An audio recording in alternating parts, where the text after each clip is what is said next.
Hey, baby. All tucked in. You ready to get a little bit more into the book? Yeah? All right, good. We left off last time on chapter 4. We had just met, what was his name? Mr. Bingley. He was the guy that was new in town, and then there was Mr. Darcy, who was his asshole friend. Chapter 4. When Jane and Elizabeth were alone, the former, who had been cautious in her praise of Mr. Bingley before, expressed to her sister how very much she admired him. "He is just what a young man ought to be," said she, "sensible, good-humored, lively, and I never saw such a happy manner. So much ease, with such perfect good breeding." "He is also handsome," replied Elizabeth, "which a young man ought likewise to be, if he possibly can. His character is thereby complete." "I was very much flattered by his asking me to dance a second time. I did not expect such a compliment." "Did not you?" "I did for you. But that is one great difference between us. Compliments always take you by surprise, and me never. What could be more natural than his asking you again? He could not help seeing that you were about 5 times as pretty as every other woman in the room. No thanks to his gallantry for that. Well, he certainly is very agreeable, and I give you leave to like him. You have liked many a stupider person." "Dear Lizzie! Oh, you are a great deal too apt, you know, to like people in general. You never see a fault in anybody. All the world are good and agreeable in your eyes. I've never heard you speak ill of a human being in my life." "I would wish not to be hasty in censuring anyone, but I always speak what I think." "I know you do, and that which makes the wonder. With your good sense, to be so honestly blind to the follies and nonsense of others. Affectation of candor is common enough, one meets it everywhere. But to be candid without ostentation or design, to take the good of everybody's character and make it still better and say nothing of the bad, that belongs to you alone. And so you like this man's sisters too, do you?" "Their manners are certainly not equal to his." "Certainly not, at first. But they are very pleasing women when you converse with them. Miss Bingley is to live with her brother and keep his house, and I am much mistaken if we shall not find a very charming neighbor in her." Elizabeth listened in silence, but was not convinced. Their behavior at the assembly had not been calculated to please in general, and with more quickness of observation and less pliancy of temper than her sister, with a judgment too unassailed by any attention to herself, she was very little disposed to approve them. They were in fact very fine ladies, not deficient in good humor when they were pleased, nor in the power of being agreeable where they chose it, but proud and conceited. They were rather handsome, had been educated in one of the first private seminaries in town, had a fortune of £20,000, were in the habit of spending more than they ought, and of associating with people of rank, and were therefore in every respect entitled to think well of themselves and meanly of others. They were of a respectable family in the north of England, a circumstance more deeply impressed on their memories than that their brother's fortune and their own had been acquired by trade. Mr. Bingley inherited property to the amount of nearly £100,000 from his father, who had intended to purchase an estate but did not live to do it. Mr. Bingley intended it likewise, and sometimes made choice of his country. But as he was now provided with a good house and the liberty of a manor, it was doubtful to many of those who best knew the easiness of his temper whether he might not spend the remainder of his days at Netherfield and leave the next generation to purchase. His sisters were very anxious for his having an estate of his own, but though he was now established as only a tenant, Miss Bingley was by no means unwilling to preside at his stable, nor was Mrs. Hurst, who had married a man of more fashion than fortune, less disposed to consider his house as her home when it suited her. Mr. Bingley had not been of 2 years when he was tempted by an accidental recommendation to look at Netherfield House. He did look at it, and into it for half an hour, was pleased with the situation and principal rooms, satisfied with what the owner had said in its praise, and took it immediately. Between him and Darcy, was a very steady friendship, in spite of great opposition of character. Bingley was endeared to Darcy by the easiness, openness, ductility of his temper, though no disposition could offer a greater contrast to his own, and though with his own he never appeared dissatisfied. On the strength of Darcy's regard, Bingley had the firmest reliance, and of his judgment the highest opinion. In understanding, Darcy was the superior. Bingley was by no means deficient, but Darcy was clever. He was at the same time haughty, reserved, fastidious, and in his manners, though well-bred, were not inviting. In that respect, his friend had greatly the advantage. Bingley was sure of being liked wherever he appeared. Darcy was continually giving offence. The manner in which they spoke of the Meryton assembly was sufficiently characteristic. Bingley had never met with pleasanter people or prettier girls in his life. Everybody had been most kind and attentive to him. There had been no formality, no stiffness. He had soon felt acquainted with all the room. And as to Miss Bennet, he could not conceive an angel more beautiful. Darcy, on the contrary, had seen a collection of people in whom there was little beauty and no fashion, for none of whom he had felt the smallest interest, and from none received either attention or pleasure. Miss Bennet he acknowledged to be pretty, but she smiled too much. Mrs. Hurst and her sister allowed it to be so, but still they admired her and liked her, and pronounced her to be a sweet girl, and one whom they should not object to know more of. Miss Bennet was therefore established as a sweet girl, and their brother felt authorized by such commendation to think of her as he chose. Well, that's one chapter. That's enough for you, right? Don't take the... If you take the book from me, I can't read the next one. So, I guess they're just talking about the boys. Is Mr. Darcy going to be important? Feels like he might be. Chapter 5. Within a short walk of Longbourn lived a family with whom the Bennets were particularly intimate. Sir William Lucas had been formerly in trade with Meryton, where he made a tolerable fortune, and risen to the honour of knighthood by an address to the king during his mayoralty. Tolerable fortune. The distinction had perhaps been felt too strongly. It had given him a disgust to his business and to his residence in a small market town, and quitting them both, he had removed with his family to a house about a mile from Meryton, denominated from that period Lucas Lodge, where he could think with pleasure of his own importance, and unshackled by business occupy himself solely in being civil to all the world. For though elated by his rank, it did not render him supercilious. On the contrary, he was all attention to everybody. By nature inoffensive, friendly, and obliging, his presentation at St. James had made him courteous.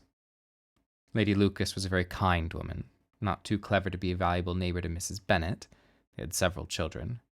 The eldest of them, a sensible, intelligent young woman, about 27, was Elizabeth's intimate friend. That the Miss Lucases and the Miss Bennets should meet to talk over a ball was absolutely necessary, and the morning after the assembly brought the former to Longbourn to hear and to communicate. "You began the evening well, Charlotte," said Mrs. Bennet with civil self-command to Miss Lucas. "You were Mr. Bingley's first choice." "Yes, but he seemed to like his second better."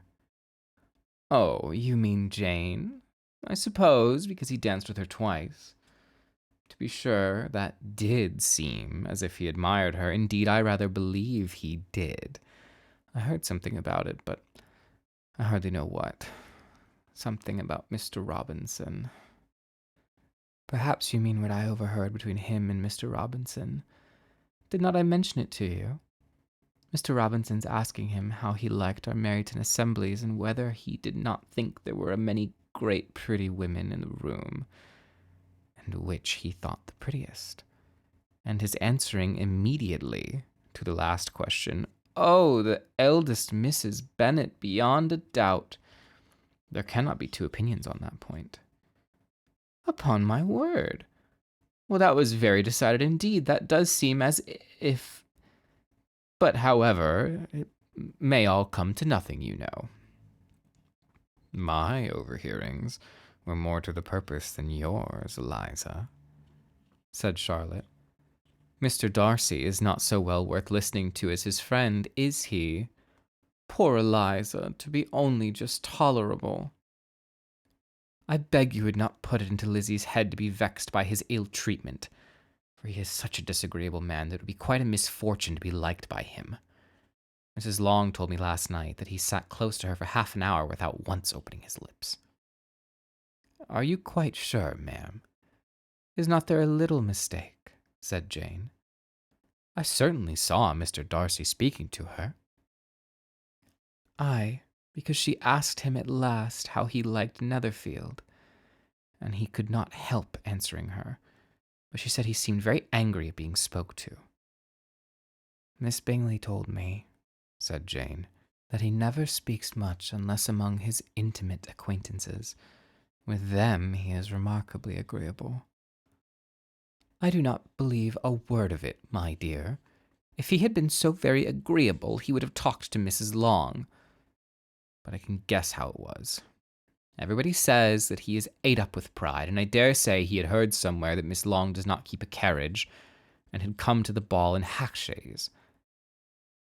I do not mind him not talking to Miss Long, said Miss Lucas, but I wish he had danced with Eliza. Another time, Lizzie, said her mother. I would not dance with him, if I were you. And I believe, ma'am, I may safely promise that you never to dance with him. His pride, said Miss Lucas, does not offend me so much as pride often does, because there is an excuse for it. One could not wonder that so very fine a young man, with family, fortune, everything in his favor, should think highly of himself. If I may so express it, he has a right to be proud.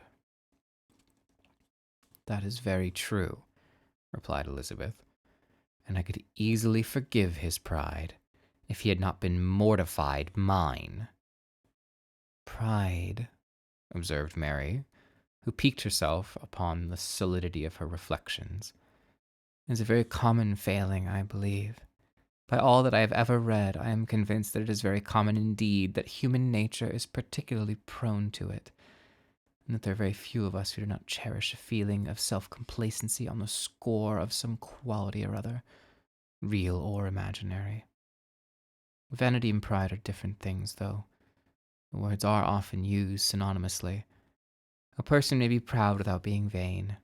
Pride relates more to our own opinion of ourselves, vanity to what we would have others think of us. If I were as rich as Mr. Darcy, cried a young Lucas who came with his sisters, I should not care how proud I was. I would keep a pack of foxhounds and drink a bottle of wine every day. Then you would drink a great deal more than you ought, said Mrs. Bennet. And if I were to see you at it, I should take your bottle away directly. The boy protested that she should not. She continued to declare that she would, and the argument ended only with the visit. Whew. I guess that's it. Okay, you don't need to look at me like that. One more. And you're closing your eyes and going to bed. I'm joining you. And I'm cuddling you, hand on butt. I don't make the rules. It's the chapter 6 price, what can I say? Speaking of, chapter 6. The ladies of Longbourn soon waited on those of Netherfield. The visit was returned in due form. Miss Bennet's pleasing manners grew on the goodwill of Mrs. Hurst and Miss Bingley, and though the mother was found to be intolerable and the younger sisters not worth speaking to, a wish of being better acquainted with them was expressed towards the two eldest. By Jane this attention was received with the greatest pleasure, but Elizabeth still saw superciliousness in their treatment of everybody, hardly expecting even her sister, and could not like them, though their kindness to Jane, such as it was, had a value as arising in all probability from the influence of their brother's admiration. It was generally evident, whenever they met, that he did admire her, and to her it was equally evident that Jane was yielding to the preference which she had begun to entertain for him for the first, and was, in a way, to be very much in love. But she considered with pleasure that it was not likely to be discovered by the world in general, since Jane united with a great strength of feeling, a composure of temper, and a uniform cheerfulness of manner, which would guard her from the suspicions of the impertinent. She mentioned this to her friend, Miss Lucas. "It may perhaps be pleasant," replied Charlotte, "to be able to impose on the public in such a case, but it is sometimes a disadvantage to be so very guarded. If a woman conceals her affection with the same skill from the object of it, she may lose the opportunity of fixing him, and it will then be but poor consolation to believe the world equally in the dark. There is so much gratitude or vanity in almost every attachment that it is not safe to leave any to itself. We can all begin freely. A slight preference is natural enough. But there are very few of us who have heart enough to really be in love without encouragement. In 9 cases out of 10, a woman had better show more affection than she feels. Bingley likes your sister undoubtedly, but he may never do more than like her if she does not help him on." "But she does help him on, as much as her nature will allow. If I can perceive her regard for him, he must be a simpleton indeed not to discover it too. Remember, Eliza, that he does not know Jane's dispositions as you do. But if a woman is partial to a man and does not endeavor to conceal it, he must find it out." "Perhaps he must, if he sees enough of her. But though Bingley and Jane meet tolerably often, it is never for many hours together, as they always see each other in large mixed parties. It is impossible that every moment should be employed in conversing together. Jane should therefore make the most of every half hour in which she commands his attention. When she is secure of him, there will be leisure for falling in love, as much as one chooses." "Your plan is a good one," replied Elizabeth, "where nothing is in question but the desire of being well married, and if I were determined to get a rich husband, or any husband, I dare say I should adopt it. But these are not Jane's feelings. She is not acting by design. As yet she cannot even be certain of the degree of her own regard, nor its reasonableness. She has known him only a fortnight. She danced 4 dances with him at Meryton. She saw him one morning at his house, and has since dined in company with him 4 times. This is not quite enough to make her understand his character." "Not such as you represent it. She had merely dined with him. She might have only discovered whether he had a good appetite, but you must remember that 4 evenings have also been spent together, and 4 evenings may do a great deal." "Yes, these 4 evenings have enabled them to ascertain that they both like Vinton better than commerce, but with respect to any other leading characteristic, I do not imagine that much is unfolded." "Well," said Charlotte, "I wish Jane success with all my heart. And if she were married to him tomorrow, I should think she has a good chance of happiness, as if she were to be studying his character for a 12-month. Happiness in marriage is entirely a matter of chance. If the dispositions of the parties are ever so well known to each other, or ever so similar beforehand, it does not advance their felicity in the least. They always continue to grow sufficiently unlike afterwards to have their share of vexations, and it is better to know as little as possible of the defects of the person with whom you are about to pass your life." "You make me laugh, Charlotte, but it is not sound. You know it is not sound, and that you would never act in this way yourself." Occupied in observing Mr. Bingley's attention to her sisters, Elizabeth was far from suspecting that she was herself becoming an object of some interest in the eyes of his friend. Mr. Darcy had at first scarcely allowed her to be pretty. He had looked at her without admiration at the ball, and when they next met he looked at her only to criticize. But no sooner had he made it clear to himself and his friends that she had hardly a good feature in her face, than he began to find it was rendered uncommonly intelligent by the beautiful expression of her dark eyes. To this discovery succeeded some others equally mortifying. Though he had detected with a critical eye more than one failure of perfect symmetry in her form, he was forced to acknowledge that her figure to be light and pleasing, and in spite of his asserting that her manners were not those of the fashionable world, he was caught by their ease of playfulness. Of this she was perfectly unaware. To her, he was only the man who'd made himself agreeable nowhere and had not thought her handsome enough to dance with. He began to wish to know more of her, and as a step towards conversing with her himself, attended her conversation with others. His doing so drew her notice. It was at Sir William Lucas's, where a large party were assembled.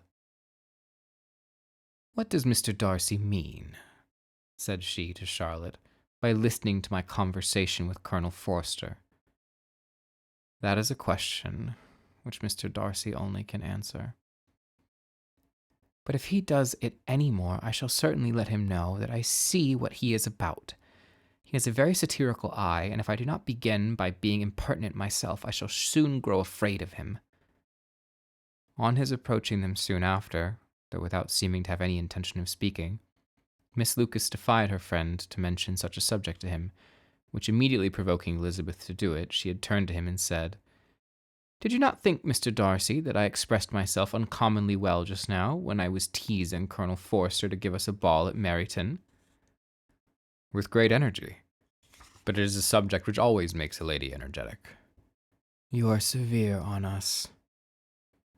"It will be her turn soon to be teased," said Miss Lucas. "I am going to open the instrument, Eliza, and you know what follows.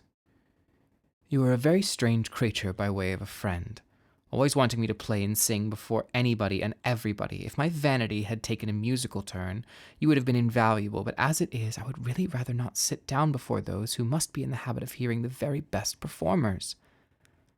On Miss Lucas's persevering, however, she added, "Very well.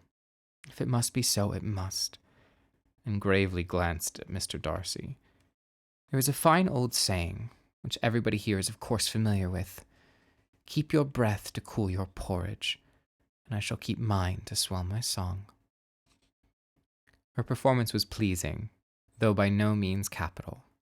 After a song or two, and before she could reply to the entreaties of several that she would sing again, she was eagerly succeeded at the instrument by her sister Mary, who, having, in consequence of being the only plain one in the family, worked hard for knowledge and accomplishments, and was always impatient for display. Mary had neither genius nor taste, though vanity had given her application. It had given her likewise a pedantic air and conceited manner, which would have injured a higher degree of excellence than she had reached. Elizabeth, easy and unaffected, had been listened to with much more pleasure, though not playing half so well, and Mary, at the end of a long concerto, was glad to purchase praise and gratitude by Scotch and Irish airs at the request of her younger sisters, who, with some of the Lucases and 2 or 3 officers, joined eagerly in dancing at one end of the room. Mr. Darcy stood near them in silent indignation at such a mode of passing the evening.